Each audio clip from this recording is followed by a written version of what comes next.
नमस्कार दोस्तों, हमारे YouTube चैनल में आप सभी का स्वागत है। सभी प्रकार के अपडेट टाइम टू टाइम पाने के लिए हमारे YouTube चैनल से जुड़े रहिए। आप सभी को पता है हमारे YouTube चैनल पर सभी प्रकार की ऑथेंटिक अपडेट सबसे पहले प्रोवाइड की जाती हैं, तो हमारे YouTube चैनल को सब्सक्राइब कर दें, अपने दोस्तों में शेयर कर दें। आज हम आपको बताएंगे कि जो भाई 9th क्लास में फ़ेल हैं या 10th क्लास में फ़ेल हैं या 8th कर रखी है, जिन्होंने 9th कर रखी है, वे अपना form open fresh HBSC Haryana board में किस प्रकार से फिल कर सकते हैं। तो सभी भाइयों से रिक्वेस्ट है कि वीडियो में लास्ट तक बने रहें। किस प्रकार से आप अपना फॉर्म फिल कर सकते हैं और कौन कौन भाई इस फार्म को फिल कर सकते हैं। तो आओ वीडियो शुरू करते हैं। तो आपको अपना गूगल ओपन कर लेना है। गूगल में सर्च करना है HBSC सर्च करने के बाद आपको नीचे की तरफ आना है। यहाँ आपको बोर्ड की मेन वेबसाइट दिखाई देगी, तो आपको इस पर क्लिक कर देना है। क्लिक करने के बाद आपको मेन वेबसाइट में विजिट करना है। विजिट करने के बाद आपको कुछ इस प्रकार की डिस्प्ले शो होगी। डिस्प्ले शो होने के बाद आपको नीचे की तरफ स्क्रॉल डाउन करके आना है। आपको नोटिफिकेशन में दिखा रहा है कि application secondary senior secondary HOS CTP reappear additional full improvement partial improvement. तो आपको नीचे की तरफ स्क्रॉल डाउन करके आना है। आपको यहाँ फर्स्ट लिंक दिया गया है, online apply secondary senior secondary HOS Haryana open school fresh candidate. जो बच्चे शुरू से एडमिशन लेना चाहते हैं 10th में 12th में, वो इस लिंक पर क्लिक करके आपको कुछ इस प्रकार की डिस्प्ले शो होगी, जिसमें दिखाया गया है कि Haryana open school registration fresh candidate 12th class registration 10th class registration. और आपको इस वीडियो में ये भी बताएंगे कि आपकी फ़ीस कितनी लगेगी। तो आपको नीचे की तरफ आना है। आपको यहाँ दिखाया गया है कि 10th क्लास की फ़ीस है जो 1050 रुपये लगेगी और उसकी प्रैक्टिकल फ़ीस है 100।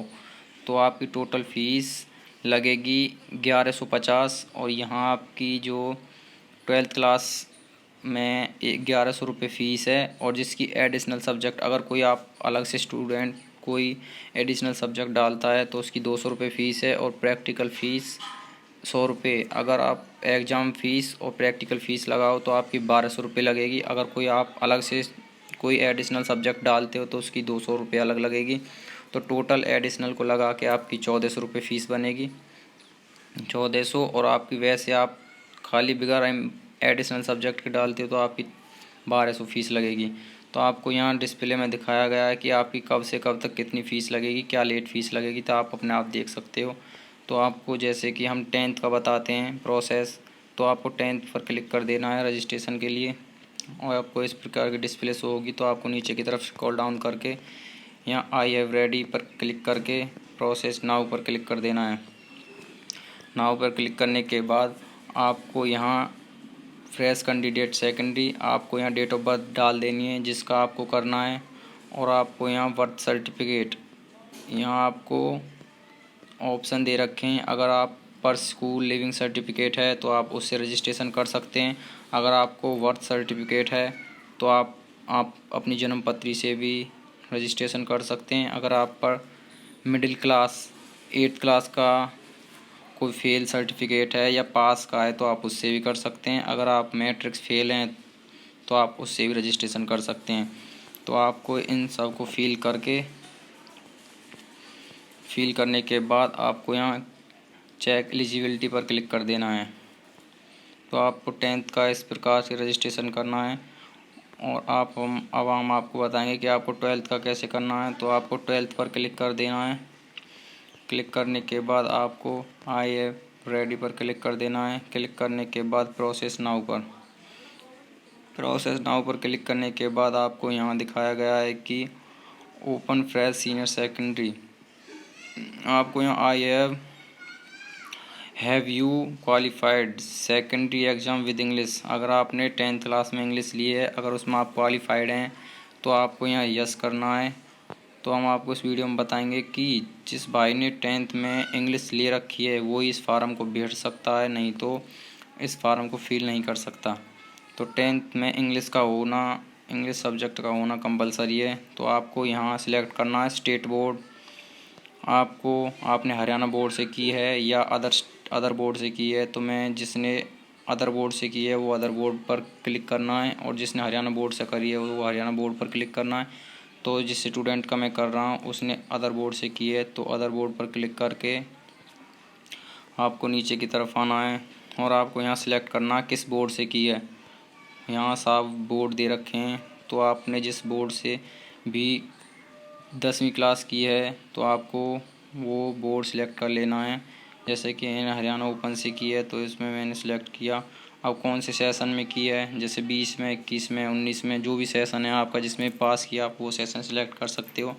जैसे कि मेरा 21 का सेशन है, 21 का सेशन है। आपको यहाँ अपना रोल नंबर डाल देना है, जैसा कि मैंने अपना रोल नंबर डाल दिया है। और आपको यहाँ आपका मैट्रिक सर्टिफिकेट नंबर, जो आपका लेफ़्ट साइड जो आपका मार्कशीट का सीरियल नंबर दे रखा है वो आपको यहाँ डाल देना है। और सर्टिफिकेट इशू, जब आपका जो 10th पास की है उसके लेफ़्ट साइड में नीचे की तरफ आपको इशू सर्टिफिकेट डेट दे रखी होगी, वो आपको यहाँ फिल कर देनी है। फिल करने के बाद आपको चेक एलिजिबिलिटी पर क्लिक कर देना है। क्लिक करने के बाद आपको कुछ इस प्रकार की डिस्प्ले शो होगी, जिसमें आपको दिखाया गया है कि पर्सनल इन्फॉर्मेशन, आपको अपनी पर्सनल डिटेल डाल देनी है। आपका स्टूडेंट नेम और फादर नेम, मदर नेम आपका पहले से ही ऑलरेडी फिल हो जाएगा। और आपको यहाँ अपना आधार कार्ड नंबर डालना है और आपको अपनी डेट ऑफ बर्थ चेक कर लेनी है, जो सही है वो आपको अपनी डेट ऑफ बर्थ डाल देनी है। आप कौन सी कैटेगरी, कौन सी कास्ट से बिलोंग करते हैं आपको यहाँ सेलेक्ट कर लेना है। आपका मैट्रिक सर्टिफिकेट नंबर वो आपको चेक कर लेना है। आपकी डेट इशू वो आपको चेक कर लेनी है। आप कौन से एरिया से बिलोंग करते हैं, रूरल से, अर्बन से, वो आपको देख लेना है। आप मेल हैं या फीमेल आपको वो भी चेक कर लेना है। और आपको यहाँ नीचे की तरफ आना है, यहाँ आपको अपना एड्रेस चेक कर लेना है। जो भी आपका एड्रेस है वो आपको यहाँ फिल कर देना है। फिल करने के बाद आपको अपना मोबाइल नंबर चेक कर लेना है और अपनी जीमेल चेक करने के बाद यहाँ आपको परमानेंट एड्रेस जो आपका ये ऊपर फिल कर रखा है, अगर वो आपका परमानेंट एड्रेस है तो इस पर क्लिक कर देना है। क्लिक करने के बाद आपको नीचे की तरफ ये सब ऑलरेडी फिल हो जाएगा। तो आपको यहाँ सेव एज नेक्स्ट पर क्लिक करना है। सेव एज नेक्स्ट पर क्लिक करने के बाद आपको इस प्रकार की डिस्प्ले शो होगी, जैसा कि वीडियो में दिखाया गया है।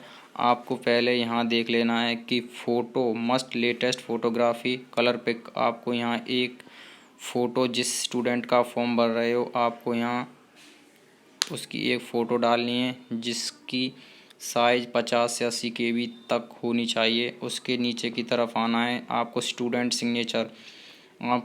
का सिग्नेचर डालना है, जिसका साइज़ 20 KB से 30 KB होना चाहिए।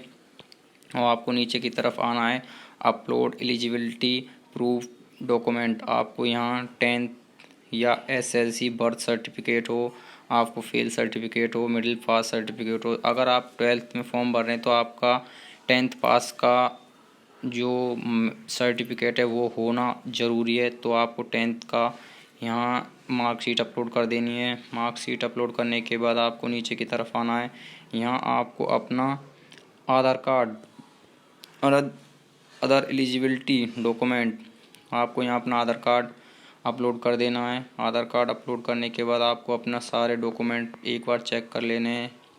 चेक करने के बाद आपको नीचे की तरफ आना है।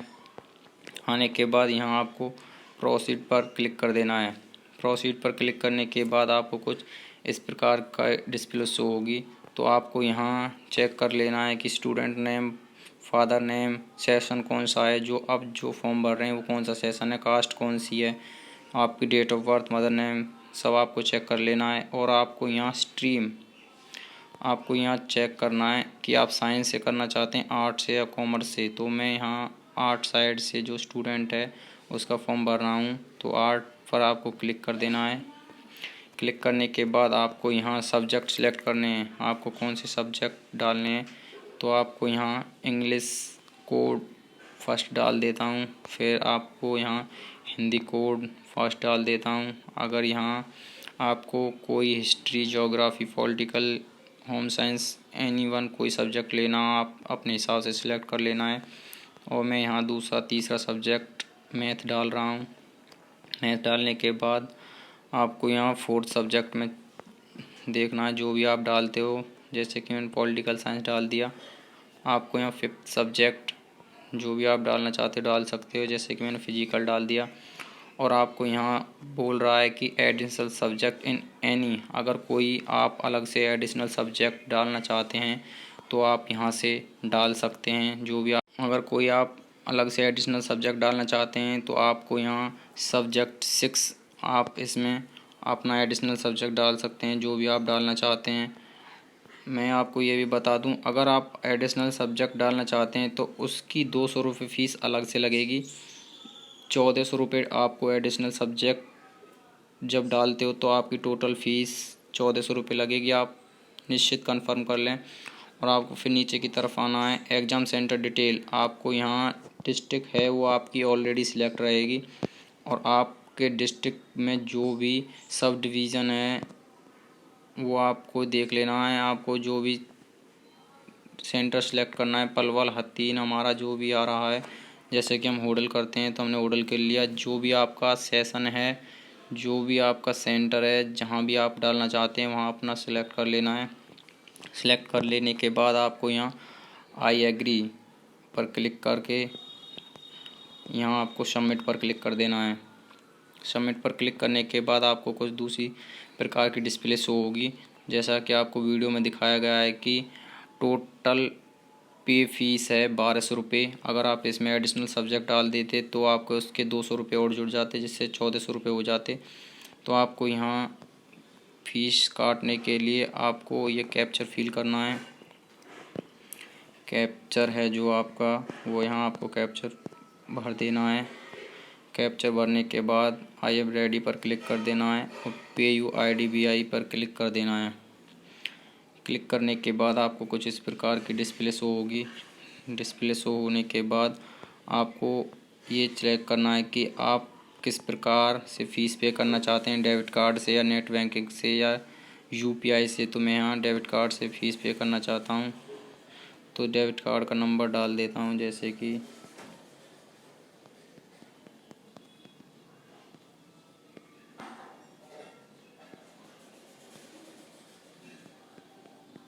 डेबिट कार्ड का नंबर डालने के बाद आपको उसकी एक्सपायरी डेट सेलेक्ट कर लेनी है। एक्सपायरी डेट सेलेक्ट करने के बाद आपको यहाँ डेट सेलेक्ट करने के बाद उसकी CCV कोड जो भी आपका हो, और जो आपका कार्ड होल्डर है उसका नेम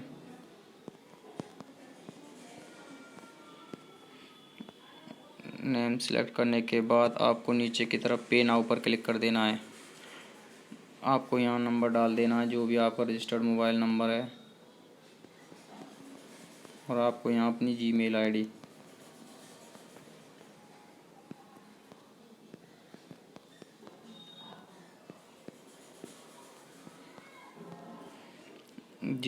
डालने के बाद आपको नीचे की तरफ आना है, पे नाउ पर क्लिक कर देना है। पे नाउ पर क्लिक करने के बाद आपको थोड़ा वेट करना है।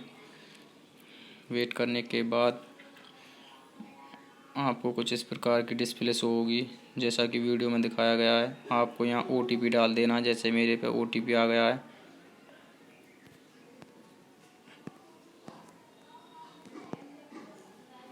OTP डालने के बाद आपको सबमिट पर क्लिक कर देना है। सबमिट पर क्लिक करने के बाद आपको डिस्प्ले में दिखाया गया है कि आपकी फ़ीस सक्सेसफुल हो गई है। तो आप भी अपना फॉर्म इसी प्रकार से भर सकते हैं। तो आपको वीडियो अच्छी लगी तो वीडियो को लाइक करें, चैनल को सब्सक्राइब करें, अपने दोस्तों में शेयर कर दें, और हमारी आने वाली न्यू वीडियो का नोटिफिकेशन आपको सबसे पहले मिल सके तो बेल आइकन को प्रेस कर लें।